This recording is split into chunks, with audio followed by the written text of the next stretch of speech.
The speech that I delivered in 2002 wasn't just me getting up and yelling, "I'm against the war." The reason why we're not leaving Iraq at this moment is because the United States wants to protect corporations' access to the oil of the people of Iraq. That was based on good judgment. And that, I think, is the ultimate measure of whether or not somebody can do a good job in this difficult task. I want everyone in this room in San Francisco, California to understand something. The Democratic Party has the power right now to tell the president, and we don't need a vote to do this. I want it well understood, we don't need a vote to do this.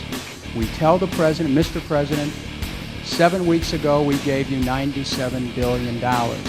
Use that money. It takes $5 to $10 billion to bring the troops home. Can you talk about how you came to that judgment? What's your process in terms of what information you look at and who you talk with, and how much of it was just luck yourself? How much of it was... Chris, when can you start expecting some coverage on the Council on Foreign Relations? Are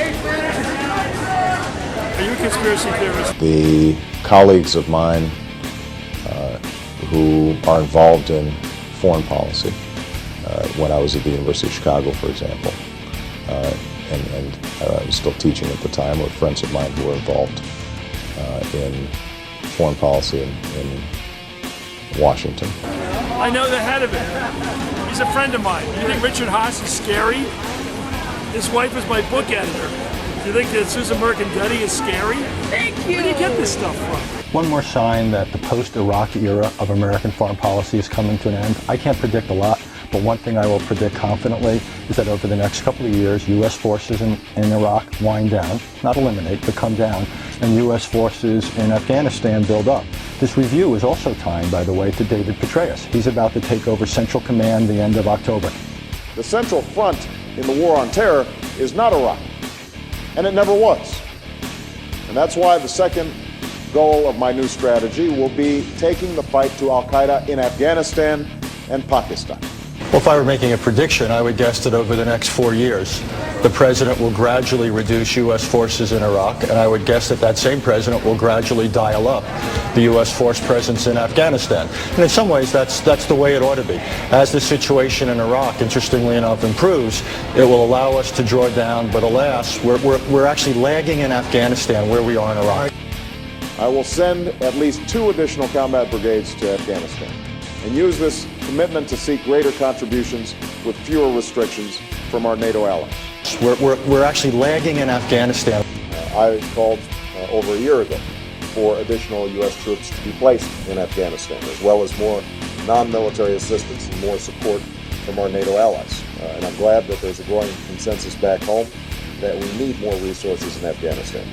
I mean, if you look at Obama's voting record, I mean, he has voted to, not to end the war. He has voted to finance the war.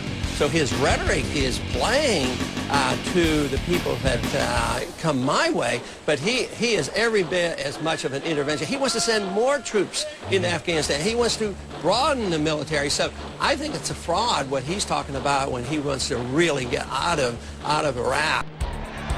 That's why I have a plan that will bring our combat troops home by March of 2008. Let letting the Iraqis know that we will not be there forever is our last best hope. The Council on Foreign Relations, I don't know if I'm an official member. I've spoken there before. It basically is just a forum where a bunch of people talk about foreign policy. My view, based on the advice of military experts, is that we can redeploy safely in 16 months so that our combat brigades are out of Iraq in 2010. It's good to be back at the Council on Foreign Relations. As Pete mentioned, I've been a member for a long time and was actually a director for some period of time. I never mentioned that when I was campaigning for re-election back home in Wyoming.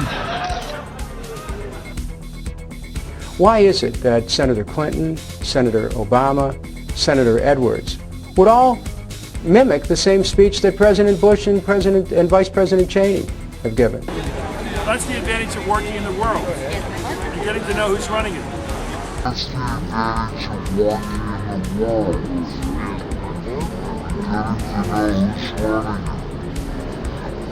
Here with us now, former National Security Advisor and author of Second Chance, 3 Presidents and the Crisis of American Superpower, Dr. Zbigniew Brzezinski. He's also Foreign Policy Advisor for the Obama campaign. He's also my father. He's also the father of my brothers, one an Obama advisor, the other a McCain advisor. We've got everything on the record, Dad, so thanks for joining us this morning. How are you?